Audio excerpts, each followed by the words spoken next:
Hello दोस्तों, कैसे हो आप सभी। आज का वीडियो डीडी रिएक्ट चैनल का जो आलोक भाई है, उन्होंने आरजे रौनक के वीडियो पे रिएक्शन दिया है। आलोक भाई जिनको मैं पिछले 1.5-2 साल से फॉलो कर रहा हूँ, है ना। तो आज उनका वीडियो आपके साथ मिलके देखने जा रहा हूँ। चलो वीडियो शुरू करते हैं। नमस्कार दोस्तों, डीडी रेड के एक और एक्शन वीडियो में आप सभी का स्वागत है। मैं हूं आलोक। तो आज जो वीडियो लेकर आया हूं, उस वीडियो की बड़ी डिमांड आ रही थी भाई। आरजे रौनक का वीडियो है। वीडियो का ओरिजिनल लिंक जो है वो डिस्क्रिप्शन बॉक्स में दिया हुआ है, आप जाइए। आरजे रौनक के चैनल को आप बताने की जरूरत ही नहीं है।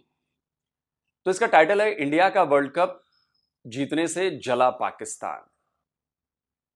क्यों जलते हो यार इतना पाकिस्तान में, क्यों जलन होती है? चलिए देखते हैं वीडियो में क्या है। दोस्तों, भारत को वर्ल्ड कप जीते 2 दिन से ज्यादा हो चुके हैं, मगर खुशी है कि रत्ती भर भी कम होने का नाम नहीं ले रही।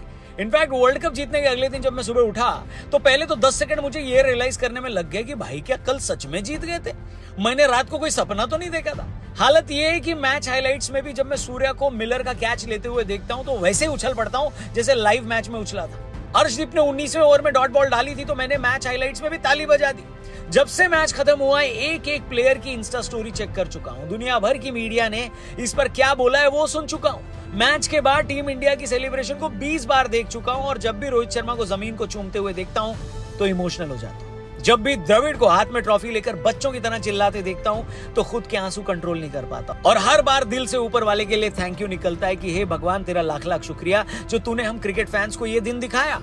मगर जैसा कि हर बारात में एक नाराज फूफा होता है जो कि किसी न किसी बात से नाराज होता है, उसे रसमलाई का रस या तो बासी लग रहा होता है या उसे दूल्हे की शेरवानी किराए की लग रही होती है, जो बाकी बारातियों के पास जा जाकर पूछ रहा होता है कि मुझे लगता है दुल्हन महंगी है। उसी तरह भारत की इस जीत के बाद बहुत सारे हमारे प्यारे पड़ोसी नाराज फूफा बन गए। करने को तो इनके पास पहले भी कोई काम धाम नहीं था और जो थोड़ा बहुत था भी वो भी काम को छोड़कर अब दिन रात भारत की जीत में साजिश ढूंढने लगे ये लोग। मतलब माना कि पड़ोसी के जीतने पर जेलेसी होती है, मगर उस जेलेसी में इतना भी मत गिर जाओ कि तुम्हारे सिर पर 100 जूते मारने का दिल करे।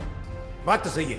अब आप देखिए, इंडिया के वर्ल्ड कप जीतने के बाद पूरी दुनिया में सूर्य कुमार यादव के आखिरी कैच की चर्चा हो रही है। कुछ लोग इसे किसी बड़े मैच में पकड़ा क्रिकेट हिस्ट्री का बेस्ट कैच बता रहे हैं। लोग इस कैच का कंपैरिजन 83 के फाइनल मैच में पकड़े कपिल देव के कैच से कर रहे हैं, मगर हमारे पड़ोसियों ने इसमें भी साजिश ढूंढ ली है। क्या कह रहे हैं ये भूती है, आप खुद ही सुनिए। मैच में मैं दिखा देता हूँ। सिर्फ रोप अगर आपको नजर आ रहा होगा तो कुछ जगहों से जो है बाकी अपनी जगह पर है, वापस आ गई है। अगर आप देखेंगे रोप और जो बाउंड्री के जितने भी बैनर्स लगे हुए हैं वो साथ साथ है, लेकिन जिस जगह पे कैच हुआ है वहां पे उनका पैर और रोप बिल्कुल वाजे दिखा। अरे वाह चचा, गजब ही मूर्ख आदमी हो यार। मतलब तुम पिक्चर दिखाकर ये साबित कर रहे हो कि जहां सूर्य ने कैच पकड़ा वहां रोप हिली हुई है, मतलब सूर्य का पैर लगा था।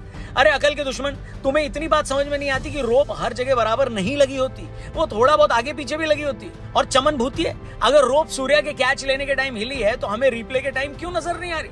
माना कि तुम अकल के अंधे हो, मगर आंख तो तुम्हारी काम कर ही रही है। जब सूर्य कैच पकड़ रहे थे तब तो उनका पैर रोप को नहीं टच कर रहा था। अगर उस कैच से पहले ही रोप 5-6 सेंटीमीटर पीछे गई हुई है तो इसका यह मतलब हो गया कि सूर्य ने कैच लेते टाइम उसे हिलाया। कैसे इतने गधे हो सकते हो बे? गजब बेइज्जती है। तुम्हें हिली हुई रोप दिख रही है, मगर 5000 बार रिप्ले दिखने के बाद ये नहीं समझ में आ रहा है कि सूर्य ने किस तरह कैच लेने के टाइम अपने पैर को रोप से दूर रखा है। बाउंड्री मतलब ये कोई बच्चा भी समझ सकता है जो क्रिकेट जानता है, खेलता है, समझता है कि अगर सूर्या ने कैच आने से पहले अगर रोप को पीछे किया होगा तो वो कैमरे में आना चाहिए। अगर कैच लेते हुए वो रोप पीछे हुई है या किसी और ने किया है तो वो भी दिखना चाहिए, हिलना, हिलते डुलते कुछ तो दिखना चाहिए। हम तो लाइव मैच देख रहे थे। उसके ऊपर से अगर मान लो पहले ही कर दी गई है तो पहले क्या वहां पे ये फिक्स था मैच कि मिलर मारेंगे, यहीं पर कैच मारेंगे और सूर्य कुमार यादव यहीं पर खड़े रहेंगे और उसके पहले वो रस्सी जो है वो गेंद यहीं पर गिरने वाली है और उसके पहले उस जगह से रस्सी को हटा दिया जाए। चमन हूतिये हो तुम लोग। वो तो चमन भूतिये कह रहे थे, मैं कह रहा हूं चमन हूतिये हो तुम लोग। जो भी बंदा क्रिकेट खेलता है, आप कभी गौर करना, जो बाउंड्री पर फील्डिंग करते हैं, नॉर्मल ग्राउंड्स में भी जो रस्सी लगी होती है वो रस्सी बराबर उस जगह नहीं होती और कई बार रस्सी इसलिए भी हिलानी पड़ती है। मैं आपको बताता हूं इसकी वजह। 3-4 पिचेस बनी हुई होती है, ठीक है? तो हर पिच के दोनों कॉर्नर से दूरी एक जैसी होनी चाहिए। मतलब जो एक जैसी नहीं, मतलब जो उस ग्राउंड का मार्क किया होगा कि ये इतनी दूरी रहेगी, ये इतनी दूरी रहेगी, तो कई बार वो रस्सी उस हिसाब से हिलानी पड़ती है कि अगर बीच वाले पे मैच नहीं हो रहा है, तीसरे वाले राइट में तीसरे वाले पे मैच हो रहा है, तो उस हिसाब से बाउंड्री थोड़ी बहुत एडजस्टमेंट होती है, लेकिन बहुत कम होता है। लेकिन रस्सी का हट जाना मतलब ये तो गजब कर दिया यार तुम लोगों ने। ऐसा लग रहा है जैसे सबको पहले से अंतर्यामी थे, पता था कि मिलर मारेगा, कैच आएगा, तो भैया पहले ही रस्सी हटा दो, सूर्य कुमार यादव यहां खड़े रहेंगे। वो कैच कितना डिफिकल्ट है पता है आपको? उस कैच के लिए सूर्य कुमार यादव ने कितनी प्रैक्टिस की है पता है आपको? उस तरह का कैच लेने के लिए दुनिया में इतनी क्रिकेट होती है, आप बताओ कितने कैचेस ऐसे आते हैं? क्या ये रेगुलर है देखने में? नहीं है। ये once in a blue moon हो जाता है और उसके लिए प्रैक्टिस करनी पड़ती है। लाइव मैच जो देख रहे थे, जो स्टेडियम में मैच देख रहे थे, सबको शॉन पोलक वहां पे कमेंट्री कर रहे थे, उन्होंने बोला कि नहीं कोई दिक्कत नहीं, एकदम क्लियर कैच था। और पाकिस्तानियों को लगता है कि रस्सी हटा दी गई। अबे लॉजिक तो बताओ, रस्सी कैसे हटी? कैसे पता था कि कैच वहां आने वाला था? कैसे पता था कि सूर्य कुमार यादव ऐसे कूद के कैच लेंगे और इधर करके उधर करके? कमाल की बात करते हो यार। और अगर कैच लेने से पहले या कैच लेते वक्त ऐसा हुआ तो दिखाओ तो सही, रस्सी हिलनी चाहिए, बाहर जानी चाहिए। सच में चमन होती है हो तुम लोग। बाउंड्री लाइन के बाहर जाने से पहले बॉल को हवा में अंदर फेंका, खुद का बैलेंस बनाया और दोबारा अंदर आकर बॉल को कैच किया। और ये सब तब हुआ जब उनका पैर आधा इंच भी रोप से नहीं लगा। और वो जो तुम्हारा चचा है, जो थर्ड अंपायर है, जो ऊपर 250 कैमरे लेकर बैठा है, जिसने 5 मिनट में 20 रिप्ले देखकर डिसाइड किया कि सूर्या ने पैर नहीं लगाया, क्या वो भी तुम्हारी तरह अंधा है? भाई यकीन मानो, अंधा वो नहीं है, तुम हो, वो भी अकल के। मगर तुम लोग इतने बेगैरत हो कि अपनी चिड़ में झूठी साजिशें ढूंढ रहे हो, कॉन्स्पिरेसी ढूंढ रहे हो, और ये भारत की इस जीत पर आईसीसी को गालियां दे रहे हैं। बताइए, इस जीत का क्रेडिट आईसीसी के ऑफिशियल्स को भी मिलना चाहिए, इंटरनेशनल क्रिकेट काउंसिल को भी मिलना चाहिए। देखिए, एक सिर्फ इंडिया नहीं जीता है, आप आईसीसी जीत गई है या आईसीसी हार गई है। मगर मजे की बात यह है कि भारत की इस जीत में, यानी बेगानी शादी में, एक तरफ जहां हमारा पड़ोसी अब्दुल्ला जमीन पर लोट लोट कर अपने कपड़े फाड़ रहा है, वहीं दूसरी ओर जो अफ्रीकी टीम ये मैच हारी है, जिस अफ्रीकी टीम के प्लेयर मिलर का कैच सूर्या ने पकड़ा, उसी साउथ अफ्रीका के फॉर्मर प्लेयर्स को इस कैच से कोई प्रॉब्लम नहीं है। वो कह रहे हैं कि ये कैच पूरी तरह से क्लीन था। The catch was fine. I mean, the cushion had moved, but that's in the course of the game. It had nothing to do with Surya. He didn't stand on the cushion. Brilliant bit of skill. अब क्या कुछ बचता है कहने के लिए बताइए? मगर नहीं, ये पाकिस्तानी सॉरी मतलब पाकिस्तानी जानबूझकर अपनी भड़ास निकालने के लिए पूरे वर्ल्ड कप में कोई ना कोई कॉन्स्पिरेसी साजिशें ढूंढते हैं। अब बेचारे करते भी क्या, खुद उनकी टीम तो पहली फुर्सत में निकलकर कराची एयरपोर्ट के लिए रवाना हो गई।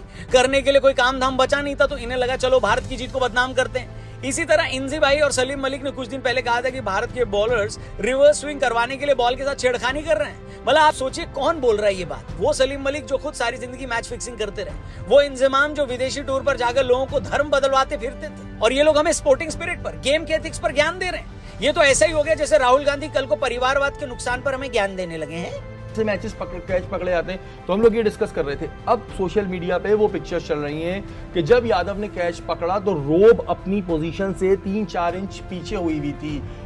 खत्म। मतलब हद होती है यार नीचता की। हिंदी में कहावत है, नाच न जाने आंगन टेढ़ा। भाई लोगों, खुद तुम्हारी टीम अमेरिका जैसी टीम से जीत नहीं पा रही है, खुद तुम्हारे बल्लेबाजों को आयरलैंड को हराने में नानी याद आ रही है, खुद तुम्हारी फर्जी टीम इंडिया के अगेंस्ट 120 रन तक नहीं चेस कर पा रही है, और तुम हो कि दूसरों को क्रिकेट पर ज्ञान दे रहे हो। गैरी कर्स्टन तुम्हारी टीम के कोच है ना, भूल गए वर्ल्ड कप हारने के बाद क्या कहा था कर्स्टन ने? कर्स्टन बेचारे को यह कहना पड़ा कि मैं दुनिया की इतनी टीमों को कोच कर चुका हूं, खुद इतनी टीमों से खेला हूं, मगर मैंने आज तक इतनी बटी हुई टीम नहीं देखी जहां टीम के अंदर इतनी पॉलिटिक्स है। मतलब एक तरफ जहां तुम्हारी टीम में सच में साजिशें हो रही हैं, सच में पॉलिटिक्स है, तुम उस पर अपना ध्यान नहीं दे रहे, और जो अर्शदीप और बुमराह आज वर्ल्ड क्लास बॉलर है, जिनका लोहा पूरी दुनिया मान रही है, तुम अपनी गंदी नजरें लेकर उनके काम में नुक्स निकाल रहे हो। एक तरह से बॉल टेम्परिंग का इल्जाम लगाकर उनको विलेन बना रहे हो। अरे कुछ शर्म हया है, या उसे भी बेचकर मोहल्ले की रेडी से 2 अंडों का ऑमलेट खा गए हो? बताओ। हमको मारो, हमको जिंदा मत छोड़ो सालो। हम कोई मंदिर का घंटा है कि कोई भी आके बजा जाता है। और भाई बुमराह जो है उस पर मैं तो क्या ही कहूँ। अर्शदीप का सुन लो। अर्शदीप को अपना इंटरनेशनल करियर शुरू किया अभी जुम्मा 2 साल हुए, मगर इन 2 सालों में वो 4 में से 3 टूर्नामेंट में भारत के हाईएस्ट विकेट टेकर बने। इस आईसीसी वर्ल्ड कप में उन्होंने सबसे ज्यादा 17 विकेट लिए। 2022 के वर्ल्ड कप में भी उन्होंने भारत की तरफ से सबसे ज्यादा विकेट लिए थे, और इस बीच एशिया कप हुआ था, उसमें भी सबसे ज्यादा विकेट उसी के थे। ये लेवल है उस बंदे का, और तुम्हें लग रहा है कि वो सब कुछ चीटिंग करके कर रहा है, और अकल सिर्फ तुम्हारे में। बाकी टीमें मुंह में लॉलीपॉप ठूस कर उसे चूस रही है। अर्शदीप चीटिंग कर रहा है तो आईसीसी उसे करने दे रही है, और आईसीसी के मैच रेफरी बीसीसीआई की पिलाई भांग पीकर सो रहे हैं। कुछ भी लगता है कि जैसा फर्जीवाड़ा तुम्हारे मुल्क में चल रहा है, पूरी दुनिया भी वैसी बिकी हुई है। कुछ भी इस बात को समझो भैया, दुनिया में हुनर नाम की भी कोई चीज होती है। अगर तुम्हारे पुराने बॉलर बॉल को खराब करके स्विंग करते थे तो इसका मतलब ये नहीं कि पूरी दुनिया ही यही कर रही है। हेलो। और ऐसा नहीं है कि इनका कोई एक आध रोना हो तो बंदा चुप हो जाए। जैसे गली मोहल्ले की गंदी नाली होती है ना, जो हर दिन ओवरफ्लो हो जाती है और उसका गंदा पानी सड़क पे आ जाता है, इसी तरह इन लोगों की गंदी जुबान है जिससे हर दिन कोई ना कोई गू निकलता ही रहता है। इनको हर चीज में साजिश नजर आती है। जब भारतीय टीम ने अफगानिस्तान को रेल दिया तो इनकी शिकायत थी कि अफगानिस्तान जानबूझकर भारत के खिलाफ अच्छा नहीं खेलता, एग्रेसिव नहीं खेलता, क्योंकि अफगानी प्लेयर्स को आईपीएल भी खेलना होता है। Come on. बस एक बात है, अगर आरजे रौनक ने ये स्क्रिप्ट खुद लिखी है तो आरजे रौनक भैया बहुत जबरदस्त लिखी है, या जिस किसी स्क्रिप्ट राइटर ने लिखी है मैं उसकी बड़ी तारीफ करना चाहूंगा कि भाई बहुत जबरदस्त स्क्रिप्ट लिखी है। क्या तंज मारा है, क्या सरकजम मारा है, और जो सरकजम के एग्जाम्पल दिए हैं ना, गंदी नाली और ये और वो, क्या सटीक बिठाया भाई। तो जो भी जिसने भी स्क्रिप्ट लिखी है, अगर आप मेरा ये रिएक्शन वीडियो देख रहे हैं, आप तारीफ के काबिल हैं और आपने बहुत जबरदस्त काम किया है। क्योंकि चूंकि मैं 20 ईयर्स प्लस मैं मीडिया इंडस्ट्री में काम कर चुका हूँ, जर्नलिस्ट हूँ, टॉप न्यूज़ चैनल्स में काम किया है, स्क्रिप्ट लिखता हूँ, अभी भी लिखता हूँ, तो मैं समझ सकता हूँ कि ये स्क्रिप्ट कितनी ज़बरदस्त लिखी हुई है और कितनी ज़बरदस्त बुनी हुई है। तो थैंक्स टू यू ब्रदर, जिसने भी किया है। और आरजे रौनक अगर आपने लिखी है, मार्वलस। भारत ने सेमीफाइनल में इंग्लैंड को हरा दिया तो इन बकरी चोरों ने कहा कि जिस वेन्यू पर यह मैच हुआ था वहां का बोर्ड प्रेसिडेंट इंडियन मुस्लिम है और उसने जानबूझकर इंडिया के हिसाब से पिच तैयार करवाई। अब यही सेमीफाइनल मैच को वेस्टइंडीज के टाइम से सुबह रखा गया तो इन्हीं बिरयानी चोरों ने शोर मचाया कि देखो इंडिया अपनी ताकत का इस्तेमाल करके मैच को जानबूझकर भारत के टाइम के हिसाब से रखवा रहा है। वो तो बाद में खुद ये खबरें आई थी कि भाई सबसे बड़ा मार्केट तो भारत ही है इन मैचों का, सबसे ज्यादा पैसा तो ब्रॉडकास्टर्स का लगा हुआ है। तो आईसीसी भी ये देखेगी ना कि दुनिया का 90% से ज्यादा मार्केट जहां है वहां के लोग मैच कब देखेंगे। मगर ये बातें पाकिस्तानियों को कहां समझ में आती। इन लोगों का क्या कसूर है। ये सब बातें समझने के लिए तो थोड़ा पढ़ा लिखा होना चाहिए, और पढ़ाई का इन लोगों से उतना ही वास्ता है जितना उर्फी जावेद का कांजीवरम साड़ी से। और ऐसा नहीं कि हमारे बॉर्डर के वेस्ट साइड में ही हाल खराब है। अगर पाकिस्तान में जहालत की नदियां बह रही हैं तो बांग्लादेश में भी मूर्खता का सैलाब आया हुआ है। आपको याद होगा जब पिछले नवंबर में भारत वर्ल्ड कप फाइनल में ऑस्ट्रेलिया से हारा तो बहुत सारे बांग्लादेशियों ने नाच नाच कर अपने घुटने तोड़ दिए थे। ये लोग खुशी से वैसे ही पागल हो रहे थे जैसे इन्होंने रिक्शा पर बिठाने के बाद सवारी से 20 रुपए मांगे हो और जाते वक्त सवारी गलती से 200 का नोट दे गई हो। इस बार जहालत के ये सौदागर तैयार बैठे थे कि बस भारत हार जाए और फिर ये लोग नाच नाच कर अपनी फटी हुई बनियान को थोड़ी और फाड़ लें। मतलब आप ये वीडियो देखिए और सोचिए कि एक कौम एक साथ इतने गधे कैसे पैदा कर सकती है, बताइए।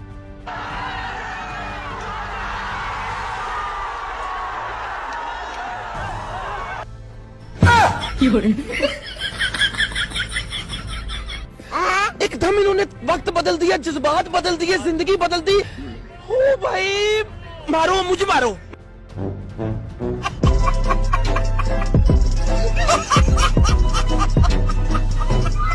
मतलब ये लोग भारत को हारता देखने के लिए बड़ी स्क्रीन लगाकर बैठे हैं। मेरा इन लोगों से पहला सवाल ये है कि भाई लोगों पहले ये बताओ कि तुम्हारे पास बड़ी स्क्रीन आई कैसे। स्क्रीन अगर भारत से चुराकर भी भागे हो तो तुम्हारे यहाँ बिजली आई कैसे, और अगर बिजली आ भी गई है तो उसी बिजली के थोड़े बहुत झटके अपने दिमाग को भी लगा लो ताकि तुम्हारी भटकी हुई अकल ठिकाने पे आ जाए। वैसे बिजली भारत से जाती है रौनक भाई बांग्लादेश को। बांग्लादेश की एनर्जी नीड्स पूरी करने में भारत का भी बहुत बड़ा योगदान है, वो चाहे फ्यूल हो, ऑयल हो या बिजली हो। तो बिजली भी भारत से सप्लाई हो रही है बांग्लादेश को। बांग्लादेश को नीड है बिजली की और हम बिजली एक्सेस पैदा कर रहे हैं तो हम उन्हें भी दे रहे हैं। हमने पाइपलाइन लगाई है कि भाई तुम्हें तेल की कमी ना हो तो फ्यूल जाता रहे। पाइपलाइन से तेल पहुंचा रहे हैं बांग्लादेश को। और उसके बाद भी इन बांग्लादेशियों में जरा भी मतलब सारे बांग्लादेशियों को नहीं कह रहा हूं मैं, जो इस तरह के रेडिकलाइज्ड माइंड है जिनको इंडिया में दुश्मन नजर आता है, अब जाके अपने बाप दादा से पूछो। नहीं, लेकिन अगर तुम्हारे बाप दादा वो हुए, पाकिस्तानी फौजियों के बच्चे हुए, तब तो दिक्कत है भाई। हाँ नहीं, अच्छा ये वही हैं वो जो पाकिस्तानी फौजियों ने जो लाखों बंगाली नहीं बांग्लादेश की महिलाओं के साथ जो किया और उसके परिणाम स्वरूप जो बच्चे पैदा हुए, उस पर तो बड़ी स्टोरी बनी हुई है, फिल्में बनी हैं, पूरी किताबें लिखी गई हैं, जाके पढ़ लेना बांग्लादेशियों अगर ज़रा हो तो। मुझे लग रहा है ये उन्हीं के बच्चे हैं जो अब तादाद में थोड़े ज़्यादा हो गए। बाकी जो ओरिजिनल बांग्लादेशी जिन्होंने बांग्लादेश को बनाने में खून पसीना अपना बहाया है, पसीना कम खून ज़्यादा बहाया है, जिन्होंने कुर्बानियां दी हैं बांग्लादेश को बनाने में, जो पाकिस्तानी फौज से लड़े, जिन्होंने पाकिस्तानी फौज का ऑपरेशन सर्चलाइट पढ़ लेना जाके बांग्लादेशियों, मतलब इधर जो उनके औलादे हैं वो कह रहा हूं, तो आपको समझ में आएगा। लेकिन जो सच्चे बांग्लादेशी हैं, जिन्होंने लड़ाई लड़ी, जिनके बाप दादाओं ने अपने खून से बांग्लादेश को बनाया, वो जानते हैं कि भारत उनके लिए कितना इंपॉर्टेंट है और भारत क्यों उनके लिए बहुत सम्माननीय है। लेकिन वो लोग बोलते कम है।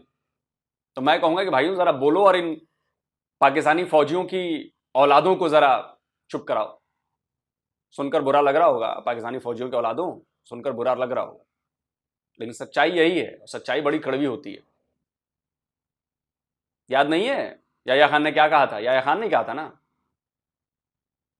इन बांग्लादेशियों की नस्लें बदल दूंगा मैं, और वही नस्लें बदली उन्होंने, फौजियों ने।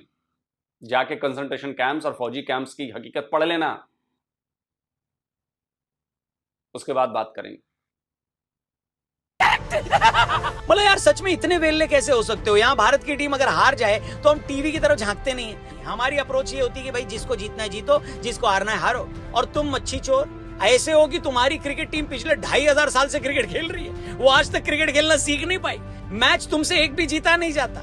आज से 30 साल पहले जैसे थे ना डाइपर में खेलने वाले, आज भी तुम्हारी वही औकात है। एटीट्यूड तुम्हारे प्लेयर्स में चीते जैसा है और उनका गेम मरे हुए चूहे से भी सड़ा हुआ। और तुम लोगों की ये औकात कि भारत के हारने पर हमारा मजाक बनाओ। भारत न होता ना तो आज भी पाकिस्तानी फौज के हाथों जूते खा रहे होते तुम लोग। हमारा एहसान मानना तो दूर, ऐसे जहरीले मजहबी कीड़े हो कि हमें ही काटने को तैयार रहते हो बे। कैसे बे? बड़ा हरामी हो बेटा। तुम्हारे जैसों के लिए मैंने कहावत लिखी है, बेगानी बर्बादी में अब्दुल्ला दीवाना। हाँ, सही बात तो सही है। क्योंकि अब्दुल्ला के पास अपना कुछ तो है नहीं जिस पर वो खुश हो पाए। क्योंकि अब्दुल्ला चाहे पाकिस्तान का हो या बांग्लादेश का, उसे ये मालूम है कि हमारी टीम तो अभी 450 साल भी कुछ नहीं जीतने वाली। तो चलो भारत की हार की ही दुआ कर ले। अंग्रेजी में एक शब्द होता है लो लाइफ, मतलब एक ऐसी जिंदगी जिसमें आदमी बहुत ही घटिया हसरतें पालकर जिंदगी जीता है। मैं तुम लोगों की लाइफ देखता हूँ और सोचता हूँ कि तुम्हारी जिंदगी को फिर मैं बोलूं तो बोलूं क्या? मतलब इतनी गिरी हुई जिंदगी। यार कुछ ढंग का काम करो, पढ़ो लिखो, दुनिया देखो, अपने हुनर पर काम करो, दूसरों से जलना बंद करो। और आप देखिए दोस्तों, कितनी बड़ी आयरनी है। जो पाकिस्तान और बांग्लादेश 47 से पहले भारत का हिस्सा थे, उन्हीं दोनों देशों में भारत की जीत पर सबसे ज्यादा छाती कूट मचा हुआ है। इन्हीं मुल्कों में लोगों की हालत काटो तो खून नहीं टाइप हो रखी है। और इसका सिर्फ एक ही कारण है, वो है मजहब। मजहब की बिना पर बने ये मुल्क ये बर्दाश्त ही नहीं कर पाते कि हिंदू बहुल भारत इनसे हर फील्ड में इतना आगे कैसे निकल गया। हमारी तरह क्रिकेट इन देशों में भी बहुत पॉपुलर है, तो इनका पेट दर्द और ज्यादा हो जाता है। बांग्लादेश की तो क्या ही बात करूं, खुद पाकिस्तान की क्रिकेट टीम आज बांग्लादेश जैसी हो रखी है। वर्ल्ड कप जीतना तो दूर, ये लोग नॉकआउट स्टेज तक नहीं पहुंच पा रहे। ऊपर से भारत पिछले 3 सालों में 4 आईसीसी टूर्नामेंट फाइनल खेल चुकी है। पिछले 10 सालों में लगभग हर आईसीसी टूर्नामेंट के सेमीफाइनल में पहुंची है। और ये बकरी चोर हर बार जलील होते। इन्हें भी पता है कि हम तो जीत नहीं सकते, तो चलो भारत की जीत को ही बदनाम करो। कभी बोल दो आईसीसी भारत के साथ बिकी है, कभी किसी कैच पर क्वेश्चन उठा दो, तो कभी किसी पिच को भारत के इशारे पर बनी बता दो। और जब ये सारे हथकंडे फेल हो जाएं, तो मजहब का एंगल निकालकर भारत में ही फूट डलवाओ। इसी नफरत में ये लोग कभी अफवाह फैला देते हैं कि देखो विकेट लेने के बाद शमी को सजदा नहीं करने दिया। अर्शदीप के कैच छोड़ने के बाद यही पाकिस्तानी फर्जी अकाउंट से उसे खालिस्तानी बुलाकर भारत में नफरत फैलाते हैं। और 10-20 सालों में अगर गलती से ये भारत से कोई मैच जीत जाएं, तो उस जीत में भी ये खुद मजहब ले आते हैं। फिर कोई वकार ये कह देता है कि मुझे बड़ा मजा आया कि रिजवान ने हिंदुओं के बीच नमाज पढ़ी। कोई इंजी ये क्लेम करता है कि हम तो भज्जी का धर्म बदलवाने वाले थे। कोई कामरान अकमल अर्शदीप को लेकर सिखों पर घटिया मजाक करता है। और खुद ये लोग क्यों नहीं जीत पाते, इस बारे में कभी सोचते ही नहीं। खुद पाकिस्तानी न्यूज एंकर एक प्रोग्राम में बता रहा था कि 2007 वर्ल्ड कप के time Pakistani players practice miss करके दूसरों को कन्वर्ट के लिए निकल पड़ते थे। 2007 के वर्ल्ड कप में रिपोर्ट ये बताती है, डॉन क्लेम करता है कि बहुत से प्लेयर बंक मार के ट्रेनिंग सेशन का बाहर जाके लोगों को कन्वर्ट करने की कोशिश कर रहे थे। उसके बाद टीम में क्लॉज में ये लिखवाया गया सेंट्रल कॉन्ट्रैक्ट में कि हम आइंदा से इन प्लेयर्स को पॉलिटिक्स और मजहब पे बात नहीं करने देंगे। यहाँ तक सूरत हाल आ गई थी। अब आप ही सोचिए, जिस मुल्क में नेशनल क्रिकेट टीम की प्रायोरिटी क्रिकेट की बजाय मजहबी एजेंडा हो, वो क्रिकेट में क्या ही गुल खिला लेगी। मगर ये ऐसी जाहिल कौम है जो कभी इन बातों पर गौर करेगी ही नहीं। वो दिन रात जूते खाएगी, हर दिन और गर्त में चली जाएगी, भूखी मर जाएगी, जलील होगी, मगर भूल कर भी अपनी गलती नहीं मानेगी। ऐसे लोगों के लिए मैंने लो लाइफ शब्द का इस्तेमाल किया था। खुद गंदी जिंदगी जियो और दूसरों की तरक्की पर छींटाकशी करो, उनमें नुक्स निकालो, उस पर दिन रात छाती कूटो। इसलिए हे भगवान, जिंदगी में किसी को कुछ भी बना देना, चाहे तो सड़क पर भीख मंगवा देना, मगर ऐसी घटिया लाइफ मत देना जैसी बहुत सारे पाकिस्तानी और बांग्लादेशी जी रहे हैं। अब और क्या ही कहूं, बाकी इन च से भूतियों को अगर आप कुछ कहना चाहते हैं तो कमेंट बॉक्स खुला हुआ है। इन पड़ोसियों के किस घटिया रिएक्शन पर आपको सबसे ज्यादा गुस्सा आया वो भी जरूर लिखिएगा। चैनल को और भी लोगों तक पहुंचाइएगा, जिससे ये चैनल कम से कम आधी पाकिस्तान और बांग्लादेश की आवाम तो देख ले। इसलिए इसे दबा के शेयर करिएगा, चैनल को सब्सक्राइब करके जाइएगा, वीडियो जरूर लाइक करिएगा। जल्दी मिलते हैं एक और जबरदस्त वीडियो के साथ यहीं पर, तब तक अपना ख्याल रखिए। गुड बाय, जय हिंद। और एक बार चलिए दोस्तों, तो वीडियो खत्म हो गया और बिल्कुल जाइए सब्सक्राइब करिए, शेयर करिए। मैं भी शेयर ही कर रहा हूँ भाई। मैंने भी सोचा कि थोड़ी बहुत इसमें मदद कर दूं, तो इसमें मेरा भी फायदा है और इनका भी फायदा है। खैर ठीक है। कुल जमा जो बात हुई, वो बात पता है क्या हुई? वो बात हुई नफरत पर। क्योंकि आदमी नफरत में जब इतना ज्यादा डूब जाता है तो वो सामने वाले की हर तरह से बुराई करने, हर तरह से उसको नीचा दिखाने, हर तरह से उसकी टांग खींचने, हर तरफ से उसको गिरा देने, हर तरफ से उसको तबाह कर देने के सपने देखता है।